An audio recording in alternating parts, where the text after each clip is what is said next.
Vous a-t-on déjà dit que vous n'étiez pas assez bon, que vos rêves étaient trop grands, trop audacieux, trop irréalistes? La critique peut être blessante.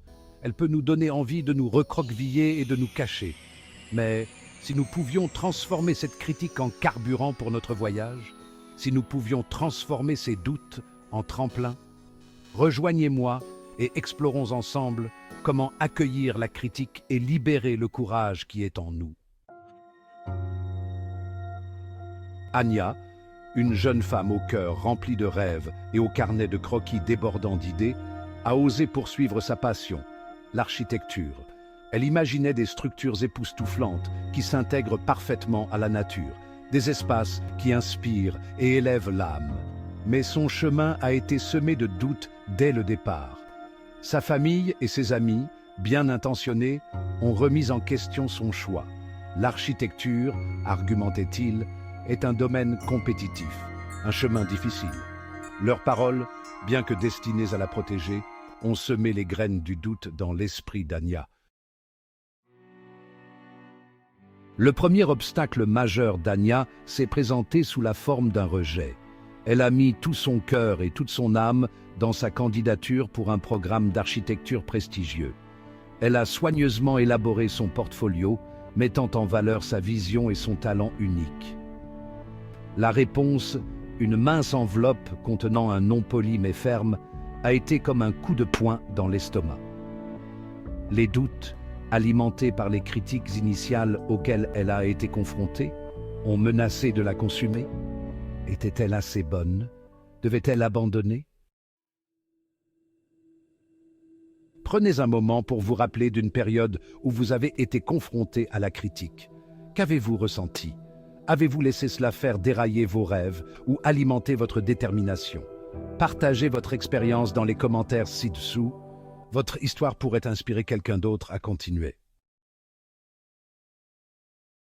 La douleur du rejet persistait, se transformant en un obstacle insidieux, le doute de soi.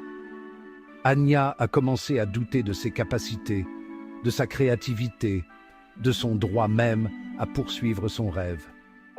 Les voix de ceux qui doutaient d'elle, autrefois des murmures au fond de son esprit, rugissaient maintenant, menaçant de couvrir sa propre voix intérieure. Elle s'est surprise à hésiter, à remettre en question chaque dessin, chaque ligne qu'elle traçait.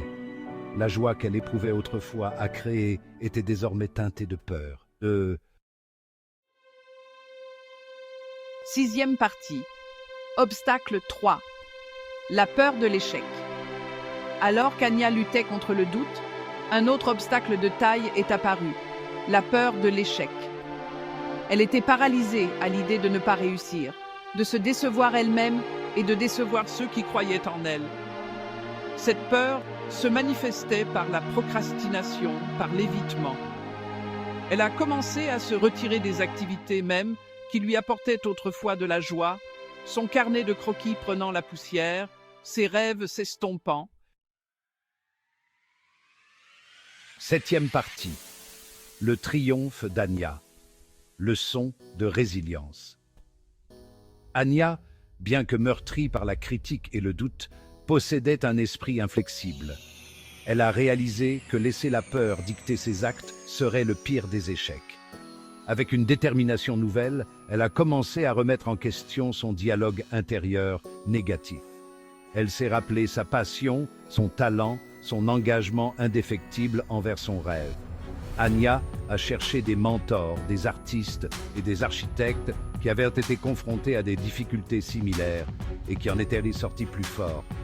Leurs conseils, leurs encouragements et leurs expériences partagées l'ont aidée à retrouver confiance en elle. Elle a appris à considérer la critique non pas comme un obstacle, mais comme une occasion de grandir. Elle a appris à faire confiance à son instinct, à s'approprier sa vision unique et à ne jamais renoncer à ses rêves. Huitième partie. Accueillez la critique. Libérez votre potentiel. Le parcours d'Anya nous enseigne que le chemin du succès est rarement linéaire. Il est pavé de défis, d'échecs et, oui, de critiques. C'est dans ces moments d'adversité que nous découvrons notre véritable force. Accueillez ces défis. Considérez-les comme des occasions d'apprendre, de grandir et de perfectionner vos compétences. N'oubliez pas que la critique vient souvent de la peur, de l'insécurité. Elle est le reflet de celui qui la formule, pas de vous. Vous voulez en savoir plus sur la façon de transformer votre critique intérieure en votre plus grand soutien ? Consultez notre dernier article de blog sur le développement de la compassion envers soi-même.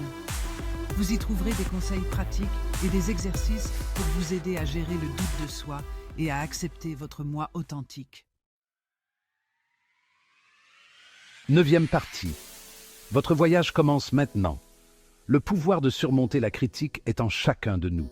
Cela demande du courage, de la résilience et une confiance inébranlable en soi.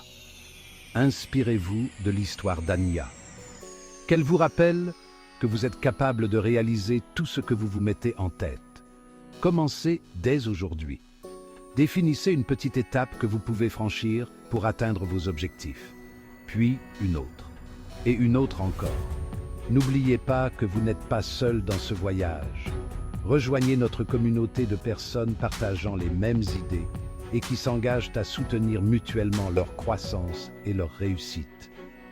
Abonnez-vous à notre lettre d'information pour recevoir chaque semaine des doses d'inspiration, de motivation et des conseils pratiques pour vous aider à relever les défis de la vie et à libérer votre plein potentiel.